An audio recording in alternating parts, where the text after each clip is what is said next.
Buenas noches, chicos, continuando con nuestras lecturas para un buen descanso y un buen dormir. Vamos a continuar con nuestro libro El mágico mundo de los magos, en el capítulo Espacios mágicos.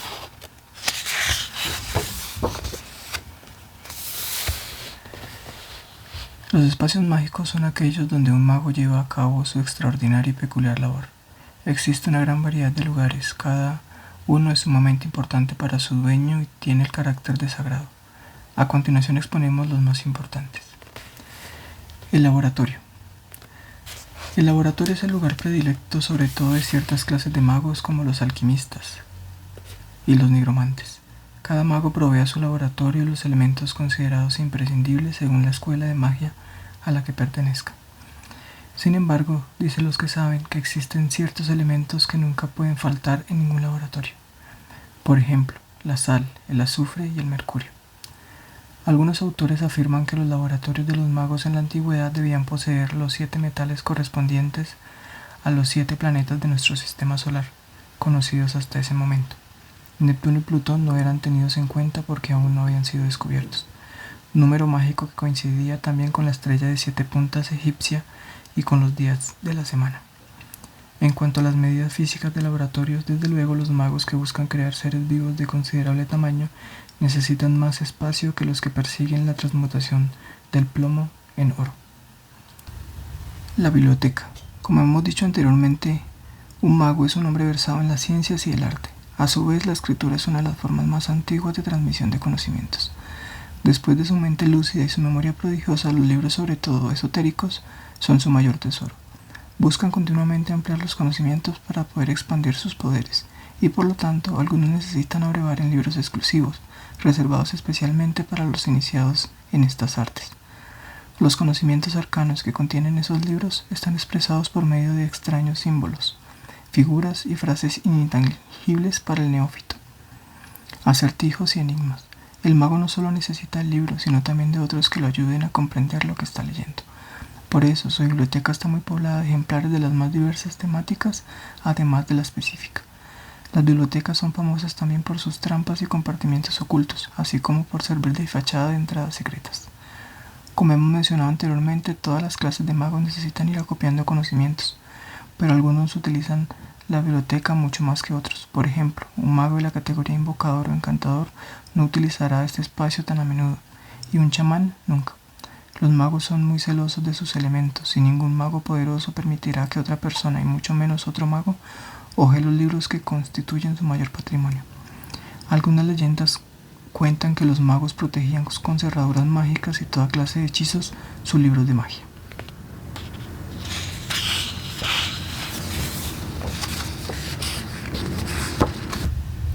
El altar es un lugar sagrado tanto como para los clérigos como para ciertas clases de magos como los invocadores y nigromantes. El altar puede estar ubicado en cualquier lugar, al aire libre, dentro de una cueva, marcado en el suelo o en un sótano oscuro. En el altar se realizan ofrendas y sacrificios, es el lugar de comunicación de un mago con los dioses o entidades. A menudo también es utilizado como una especie de antena que potencia los hechizos que realiza el mago. Existen algunos altares donde el mago se introduce para aumentar sus poderes. La diversidad de altares, tanto en su forma como en su composición, es muy grande.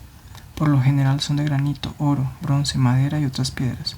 Se dice que es muy importante la dirección a la que apunta el altar, pues si lo hace hacia el oriente, donde nace el sol, se tratará de un altar erigido con fines benévolos. En cambio, si está construido con las orientaciones oeste o sur, se tratará seguramente de un altar de connotaciones oscuras.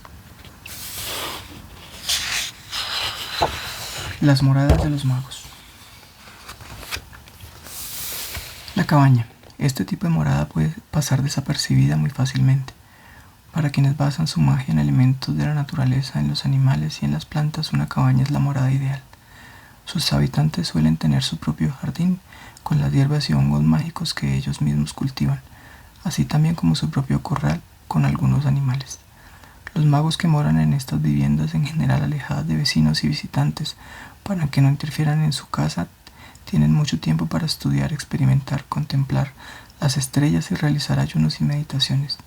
De todas maneras, nunca debemos medir al mago con la misma vara que a su vivienda, pues aunque la cabaña nos parezca pobre y solitaria, dentro de ella podemos encontrar quizás al más poderoso de los hombres. La mayoría de los magos que viven en este tipo de moradas son aquellos que desean pasar desapercibidos, sin importar la clase y escuela de magia a la que pertenezcan. Cuenta una historia que un mago poseía una cabaña mágica que podía achicarse hasta el tamaño de un puño, con solo mencionar una palabra secreta. Todo lo que se encontrara dentro de dicha cabaña también se achicaría, en el mismo proceso. El problema residía en que aquellos objetos que tuvieran vida serían inmunes a este hechizo de achicamiento, y si alguna persona se encontrara dentro de la cabaña cuando ésta se empequeñecería, también sería aplastada. El mago se arrojaba a sí mismo un hechizo de silencio todas las noches por si en sueños, mientras dormía dentro de la cabaña mágica, llegaba a mencionar en voz alta la palabra secreta. La cueva. Esta morada es una de las más utilizadas por los magos de todos los tiempos. Si bien es la más básica y simple en este tipo de ambientes, podemos encontrar a ciertas clases de magos como los nigromantes, transformadores, druidas, invocadores y hechiceros, pero principalmente son los chamanes quienes la utilizan. La cueva simboliza de alguna manera el mismo concepto sagrado de la torre, pero en lugar de ascender para encontrar los secretos del universo, la cueva se introduce en las entrañas de la tierra, en busca de la causa primigenia, de la raíz y el fundamento de todas las cosas. Los magos que utilizan este tipo de morada tendrían un carácter más introspectivo que los que utilizan la torre. Las cuevas siempre provocaron en la humanidad cierto temor, puesto que es un lugar oscuro en el cual se desconoce aquello que se encuentra en su interior. Todavía hoy ciertos magos sienten gran afinidad por ellas, sobre todo, como ya se dijo, los chamanes. La torre. La imagen del mago trabajando en lo alto de una torre es clásica y recurrente en muchos relatos, tanto de tradición oral como contemporáneos. Para ciertas clases de magos, la torre tiene muchísimas ventajas. Por un lado, un mago necesita su propio espacio, su lugar donde estudiar y no ser interrumpido. El acceso a una torre siempre es más difícil. Por otra parte, muchos magos necesitan ver con claridad el cielo y las estrellas, pues gran cantidad de hechizos tienen que ser preparados bajo los influjos de la luna o en determinados momentos astrológicos. La torre se convierte entonces en el ambiente ideal para poder observar el cielo más de cerca y sin obstáculos. La torre como símbolo posee una característica distintiva. Si bien puede ser una terrible prisión, también es una construcción que se alza de la tierra como para alcanzar el cielo, las estrellas y el universo. En esta condición se eleva, alejándose de las miserias de los hombres y de los problemas mundanos, en busca de aquello que es mágico, puro y sagrado. Este tipo de morada era utilizado especialmente por los magos medievales. En las cartas de tarot, la torre es uno de los arcanos mayores y ocupa la posición número 16. La montaña. La montaña siempre ha resultado imponente por su tamaño frente al hombre. Desde épocas inmemoriales, cuanto más grande era la montaña, mayor era su poder. Este tipo de hábitat es el ideal para ciertas clases de magos como los invocadores y los chamanes. Encontrarse en la cima de la montaña es un símbolo de encontrarse en la cúspide del poder. Para muchos clérigos también resulta importante, pues el camino de ascenso no es tarea fácil y funcionaría como un bote de promesa para recibir el mensaje de los dioses. Por su parte, a otros magos como los que se dedican a la astrología, el control del clima y a la invocación de elementales del aire, les resulta sumamente útil el ascenso a una montaña. De alguna manera podríamos decir que la montaña es el equivalente natural de la torre. Algunos aprendices de chamanes debían subir a la cima de una montaña y permanecer allí un tiempo determinado, para cumplir con su arduo rito de iniciación. A su regreso, si es que regresaba alguna vez, cada aprendiz ya no sería la misma persona, pues aunque su cuerpo pudiera permanecer el mismo tiempo, en su interior habitaba ahora el chamán. El bosque. Este es uno de los lugares mágicos por naturaleza. En infinidad de cuentos y relatos, tanto tradicionales como contemporáneos, nos encontramos con un bosque encantado. Los árboles han sido desde el alba de los tiempos lugares de fascinación para la humanidad. Proveen de leña para el invierno, de sombra en verano, son cobijo de la lluvia. Los druidas constituyen la clase de magos que consideran los bosques como lugares sagrados. Para ellos cada árbol es sagrado y constituye en sí mismo un altar. Sin embargo, y dejando de lado esta categoría muy específica de magos, la gran mayoría utiliza ciertos objetos de madera, hierbas hongos y otras plantas que crecen en los bosques, por lo que estos constituyen uno de los ambientes más importantes para los artesanos de la magia. Recordemos que la magia está muy ligada a la naturaleza y al igual que la montaña y la cueva, el bosque constituye un ambiente natural por excelencia, que lo convierte en un centro de poder mágico. Por ejemplo, en la saga del Rey Arturo, los caballeros que han envejecido dejan las armas y se internan en los bosques donde se convierten en ermitaños, y como el influjo del bosque es tan mágico, con el paso del tiempo estos hombres desarrollan el poder de la profecía y de la curación. Otro rasgo distintivo del bosque es la atracción que ejercen los seres mágicos y elementales, ya que en los bosques es donde suelen vivir unicornios, gnomos, elfos, hadas, duendes, en fin, la gente pequeña. Los rangos de los magos.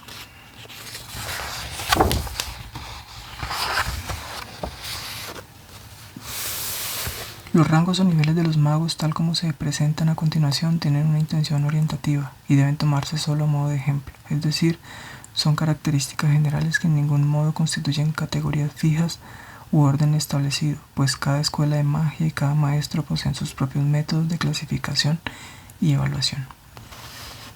Aspirante. Es el nivel básico, y como la misma palabra lo indica, entran en esta categoría aquellos que desean comenzar a transitar el camino de la magia, pero que todavía no han dado ningún paso. Dentro de esta categoría se encuentran aquellos que serán seleccionados por medio de duras pruebas para comenzar su entrenamiento.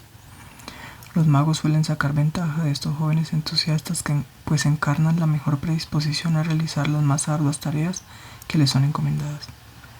Generalmente los aspirantes son personas muy jóvenes, incluso niños. La magia es un camino largo cuyo final se desconoce. Pues, ¿acaso existe un límite para el conocimiento? La magia es un sendero que no tiene fin. Cuanto más joven se emprende la travesía, más tiempo se podrá transitar el camino de la magia. Los magos imponen duras pruebas a los aspirantes para determinar cuáles se convertirán en sus aprendices, pues el entrenamiento es arduo y el tiempo del mago es muy valioso, y de ninguna manera éste puede permitirse depositar sus conocimientos y energías en el terreno de una mente estéril. Aprendiz. Dentro de esta categoría se encuentran aquellos que han comenzado a transitar por el camino de la magia. Un aprendiz ni siquiera es un iniciado, tiene una cierta predisposición hacia la magia, pero no tiene una capacidad de realizarla. Está en el principio del camino, está recién empezando a aprender. Si un aprendiz cree que las pruebas para ser admitido han sido duras, comprobará que lo son mucho más para aquellos que ya dieron el primer paso por el sendero de la magia. La tarea del aprendiz es la más densa, ardua, aburrida y difícil de todas. Entrenar su mente y su cuerpo, ampliar su capacidad memorística y asimilar teorías y conocimientos generales que recién comenzarán a tener sentido para él cuando empiece a practicar la magia. Un aprendiz puede llegar a conocer algún que otro hechizo menor, pero por lo general tiene prohibido hacer magia hasta que su maestro lo consagre mago. Iniciado. Dentro de esta categoría se encuentran aquellos que, como su palabra lo indica, son iniciados en el camino de la magia. Poseen ciertos conocimientos básicos al respecto y comienzan a comprender el intrincado entrampado del tapiz de la realidad mágica. Dentro de esta misma categoría podemos encontrar dos subcategorías. Iniciado estudiante es quien se encuentra en el proceso de aprendizaje de lo teórico. Un iniciado estudiante todavía tiene prohibido realizar magia. Iniciado practicante. Dentro de esta subcategoría se encuentran los estudiantes más avanzados que ya pueden realizar magia, pues poseen una cierta cantidad de conocimientos teóricos con los que pueden empezar a practicar, de ahí su denominación. Mago. Dentro de esta categoría podemos encontrar a todos aquellos que ya han aprendido lo suficiente para poder desenvolverse por sí mismos. En esta categoría hay muchos niveles, pero no tiene mayor sentido exponerlos aquí. El conocimiento de la magia acarrea el poder y el poder acarrea una gran responsabilidad. Los magos son hombres y mujeres que poseen el poder y la responsabilidad necesarios para practicar la magia. Mago maestro. Dentro de esta categoría encontramos a los magos que, dados sus conocimientos y experiencias, están preparados para entrenar a otras personas que deseen dedicarse a la magia. Algunos se dedican a fundar escuelas de magia, otros se vuelcan a escribir tratados acerca de ella y a crear nuevas corrientes mágicas.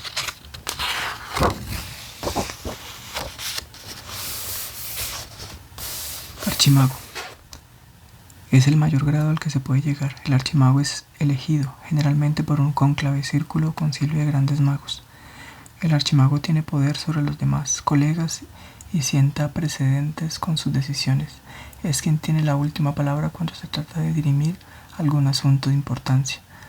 Este rango tiene connotaciones mucho más profundas que el de los magos y los magos maestros, pues el archimago es un hombre que ha llegado a un nivel tal de conciencia y de poder que el hecho de producir solamente magia ya no lo conmueve como antes. Entonces se dedica a hurgar en la esencia de las cosas, en los aspectos más recónditos del misterio de la vida, la muerte y el más allá. Cuestiones estas que, dada la vastedad de conocimientos, poderes y experiencias que posee, solo él puede abordar y comprender a fondo. De alguna manera podríamos decir que en este nivel el ciclo se cierra y el mago, al llegar a esta categoría, vuelve a dedicarse a la autodisciplina, a la reflexión y al estudio, tanto o incluso más que cuando era aprendiz. Bueno chicos, con este capítulo damos por terminada nuestra lectura para un buen descanso y un buen dormir. Cuéntenme qué tanto les gusta este tipo de lecturas y qué otras lecturas les gustaría que leyera para ustedes. Más adelante continuaremos con este maravilloso libro, con el capítulo de los elementos de los magos.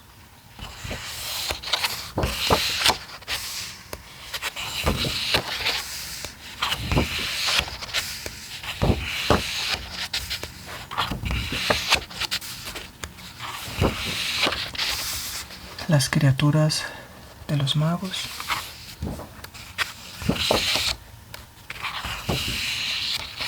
Los 4 elementos.